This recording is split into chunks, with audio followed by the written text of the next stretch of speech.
बिस्मिल्लाहिर्रहमानिर्रहीम। अस्सलाम वालेकुम। मेरा नाम आबिद हसन मुल्तानी है और मैं अपने चैनल MB मुल्तानी शॉर्ट हैंड टीचिंग में चैप्टर नंबर 3 के लेसन इंटरवीनिंग वॉवल्स के साथ आपकी खिदमत में हाजिर हूँ। तो आइए अपने लेसन का आगाज़ करते हैं। दोस्तों, हमने पिछली दफ़ा लॉन्ग वॉवल्स और शॉर्ट वॉवल्स के जो लेसन पढ़े उनमें हमने ऐसे अल्फाज के मुतल्लिक बात की जिनमें एक वॉवल आता था, लॉन्ग वॉवल था या शॉर्ट वॉवल था।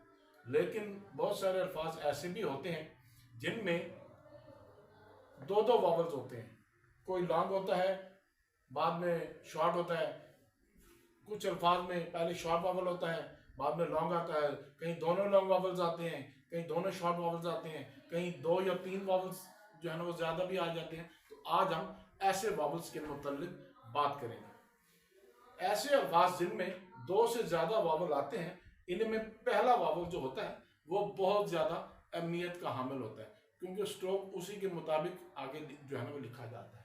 मैं आपको मिसाल देता हूँ। ये एक लफ्ज़ है, ये पिल है। तो अगर हम लफ्ज़ लिखना चाहते हैं पिल्लो, अब एल के बाद एक और वॉवल आ गया, तो फिर हम क्या करेंगे, उसके बाद ये ओ का वॉवल जो है वो हम लिख देंगे। आपको पता है कि ओ का वॉवल सेकंड प्लेस का वॉवल होता है, लेकिन इसमें हम जो है एल के बाद जो है ना, चूंकि L already through the line आ गया, तो इसलिए हम एल की जो शक्ल है उसको हम नहीं बदलेंगे, बस सिर्फ वॉवल जो है वो अपनी प्लेस के मुताबिक लिख देंगे। इसी तरह पिलोड हम लिखना चाहते हैं, ये इस तरह हम लिख देंगे, ठीक है। इसी तरह हम आर्म लिखते हैं, ये आर्म है, हम आर्मी लिखना चाहते हैं तो ये आर्मी जो है, सॉरी आर्मी हम ऐसे लिखेंगे। हालांकि ये एम के बाद जो वॉवल है ये थर्ड प्लेस का वॉवल है, लेकिन चूंकि पहले वॉवल के हिसाब से आर और एम जो है वो अबव द लाइन लिखा गया, इसलिए हम उसकी स्ट्रोक की पोजीशन को हम तब्दील नहीं करेंगे। इसी तरह आर्मर हम लिखना चाहते हैं तो ये आर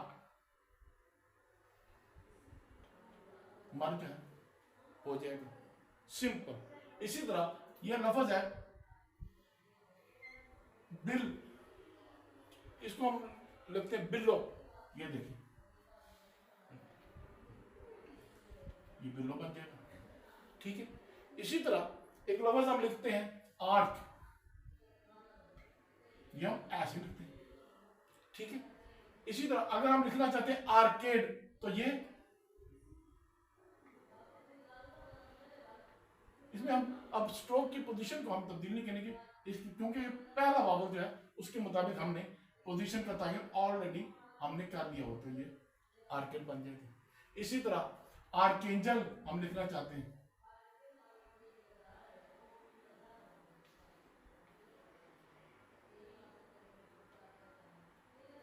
ये इस तरह हो जाएगा, सिंपल, वेरी वेरी सिंपल। इसी तरह हम लिखते हैं पैड, हम लिखते हैं ये पैड है। अब हम लिखना चाहते हैं पैड लॉक, ये देखिए ये पैड, और इसके बाद ये हम लॉक जो है इस तरह लिखेंगे। तो ये सिंपल ये अंदाजा, बाकी इसी तरह आप मुख्तलिफ अल्फाज जो हैं वो आप बना सकते हैं। दूसरी बात मैं आपको ये कहना चाहता हूँ कि अगर कोई प्रॉपर नाउन हो, प्रॉपर नाउन मीन्स कि specific person, specific name of a person, place और ए थिंग और सिटी और कंट्री, तो उसके नीचे 2 लाइनें लगाएंगे। वो 2 लाइनें आप जब लिखेंगे तो इससे हमें ट्रांसक्रिप्शन करने में बड़ी आसानी होगी। तो वो 2 लाइनें जो हम लिखेंगे तो इसका मतलब ये होगा कि हम ट्रांसक्रिप्शन करते हैं उसका पहला हर्फ जो है वो हम बड़ा लिखेंगे। मसलन ये देखिए,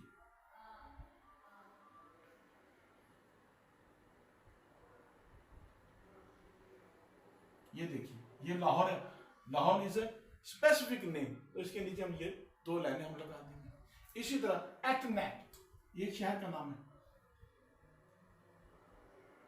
इसके नीचे हम 2 लाइनें हम लगा देंगे। इसी तरह अमेरिका,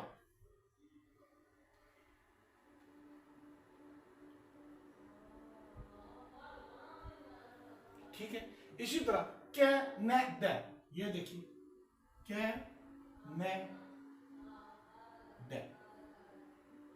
बाज बच्चे इसको पढ़ते हैं कैनेडा, ये कैनेडा नहीं है, ये है कैनेडा, ये है कैनेडा। तो इसके नीचे हम ये दो लाइनें लगा देंगे। दो लाइनें जो है ये जाहिर करती हैं कि this is a proper noun, और इसकी जब हम ट्रांसक्रिप्शन करेंगे तो कनाडा का जो सी जो है वो हम बड़ा लिखेंगे। इसी तरह रावी, ये देखिए आपको पता है रावी एक दरिया का नाम है, तो ये हम इसके नीचे दो लाइनें हम लिखते हैं। इसी तरह एडालेड, एडालेड ये एक शहर का नाम है। बाद बच्चे इसको बोलते हैं एडिलेड, ये एडिलेड नहीं है, ये है एडालेड। तो ये यहाँ पर हमारे लेसन का इख्तिताम होता है। अब इसका जो दूसरा हिस्सा है ग्रामलॉग्स के मुतालिक है, उसके मुतालिक मैं आपको बताना चाहता हूँ।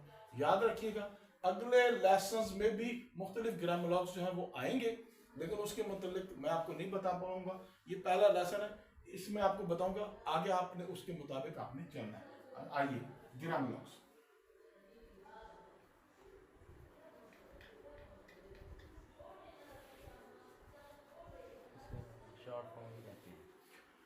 ग्रामलॉग्स, ग्रामलॉग्स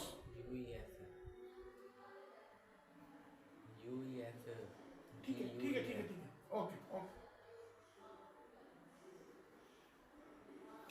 अंग्रेजी जुबान में बहुत से अल्फाज ऐसे हैं जो हर जगह हर मौके पर बार बार बार बार जो है ना वो इस्तेमाल किए जाते हैं। तो पिटमैन ने उनके लिए एक यानी खास छोटी छोटी इलामतें जो है ना वो बनाई हैं। अगर हम उनको भी शॉर्ट हैंड की इलामतों की तरह लिखें तो फिर हम अपनी स्पीड जो है वो हम नहीं बढ़ा सकते। तो पिटमैन ने उनके लिए छोटी छोटी इलामतें जो है ना वजह की, ये लफ्ज बार बार आते हैं।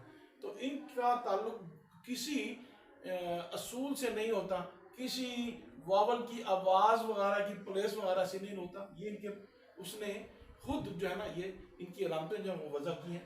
तो इनको यह है कि आप बजाय इसके कि आप तोते की तरह रटें, इनकी प्रैक्टिस आप बार बार बार बार बार बार बार बार करेंगे तो ये आपके जहन में ऐसे नक्श हो जाएंगे जैसे कुरान पाक जो है वो हाफिज को जो है वो पूरी तरह जो है वो अजबर हो जाता है।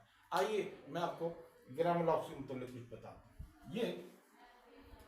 ये लफ्ज है ए और एन, ये एक नुक्ता जो है अबाव द लाइन की हम लिखें तो ये ए या एन को जाहिर करता है। किसी को हम ऑन द लाइन लिख दें तो ये दी को जाहिर करता है, ये दी, ठीक है।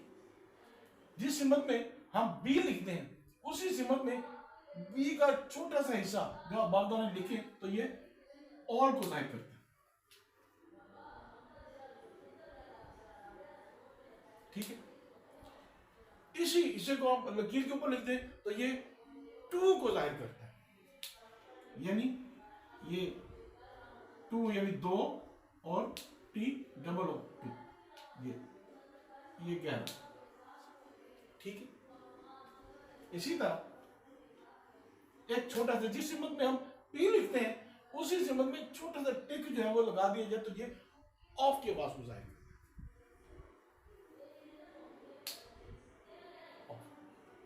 इसी को हम लकीर के ऊपर लिख दें तो ये टू की आवाज हो जाएगी। ये है टू और ये है टू, जरा गौर से देखिए, ये है टू और ये है टू।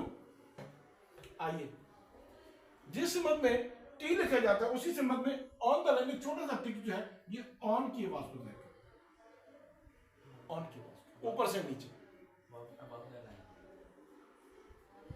और इसी को अगर हम लकीर के ऊपर लिख दें तो ये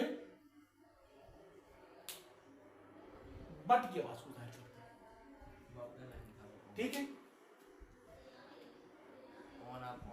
जिस सिमत में जे लिखा जाता है उसी सिमत में छोटा सा टिक अबाव द लाइन लिखें तो ये ऑट की आवाज को जाहिर करता है, ठीक है। इसी तरह जिस हिम्मत में हम रे लिखते हैं उसी हिम्मत में एक छोटा सा टिक नीचे से ऊपर अबव द लाइन लिखे तो ये एंड को जाहिर करते हैं।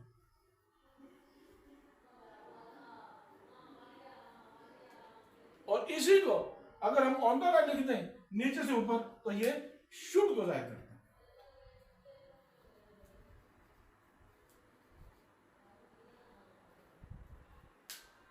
अब ये मैंने पहले ग्रामर लॉस के मुतालिक आपको बताया है। आपसे गुजारिश है कि इनकी बहुत ज्यादा प्रैक्टिस कीजिए, लिखते जाइए साथ साथ बोलते जाइए, लिखते जाएं साथ साथ बोलते जाएं। ये आपको असबर हो जाएंगे और इस तरह असबर हो जाएंगे कि ये आपके दिमाग से जो है ना वो ऐसे जो है ना वो जम जाएंगे जैसे पत्थर पर लकीर होती है। तो आइए इसके बाद जो है ना यानी लेसन खत्म यानी एक्सरसाइज शुरू करने से पहले ये 8, 9 और 10 एक्सरसाइज जो है इनकी खूब मशक कीजिए। उसके बाद ग्रामर लॉक्स की मशक कीजिए और उसके बाद ये मैं आपको एक्सरसाइज बता रहा हूँ, ये पहली डिक्टेशन की मशक है। ये आपने किस तरह करनी है, ये पहले ये देखिए। पहली line, they should ship all the code on Monday the 10th of May, full stop. ये शॉर्ट हैंड में एक छोटा सा क्रॉस जो है ये फुल स्टॉप को जाहिर करता है। तो इसको आप ऊपर लिखें, पहले आप अंग्रेजी में लिख रहे हैं और उसके बाद नीचे शॉर्ट हैंड में लिखते हैं और इसी तरह पूरा सफा जो है ना वो इस एक लाइन का जो है ना वो आप भर दें। उसके बाद दूसरी लाइन ये इसका अंग्रेजी वाले लिख दी। इसकी जो की है वो ये जो बुक है, ये शॉर्ट हैंड की जो बुक है, इसमें हर जो है ना एक्सरसाइज की जो है ना वो की वो पीछे मौजूद है, आप उसमें आप देख सकते हैं। तो इस तरह ask the cashier to pay all the money into the bank at 2 today।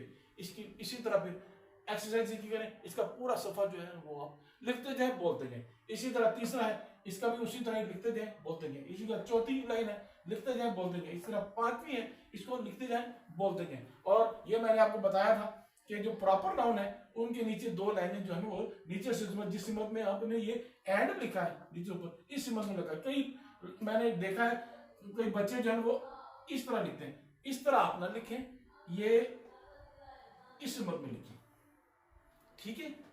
इसी तरह एक्सरसाइज नंबर आगे 12 है, वो भी इसी तरह की जो है वो मशक है, उसकी भी आप इसी तरह प्रैक्टिस कीजिए। इंशाअल्लाह ताला आप बेहतरीन नतीजे जो है वो आप हासिल करेंगे। अपने टीचर से इसी जो है ना एक्सरसाइज जो है ना उसकी फिर मशक कीजिए और इंशाअल्लाह ताला you will learn a lot इंशाअल्लाह ताला। अगर आपको मेरा लेसन पसंद आया है तो बराए करम सब्सक्राइब कर दीजिए और साथ बेल आइकन भी दबा दीजिए ताकि मेरा और आपका जो ताल्लुक है ये तसलसल के साथ कायम रहे। इसी के साथ ही मैं अपने कैमरामैन जनाब ताहिर हसन साहब के साथ आपसे इजाज़त चाहता हूँ। अगले चैप्टर यानी चैप्टर नंबर 4 में ऑल्टरनेटिव साइंस फॉर आर और हे उनके मतलब आपके साथ बातचीत होगी। तब तक के लिए इजाज़त दीजिए। अस्सलामु अलैकुम व रहमतुल्लाहि व बरकातहू।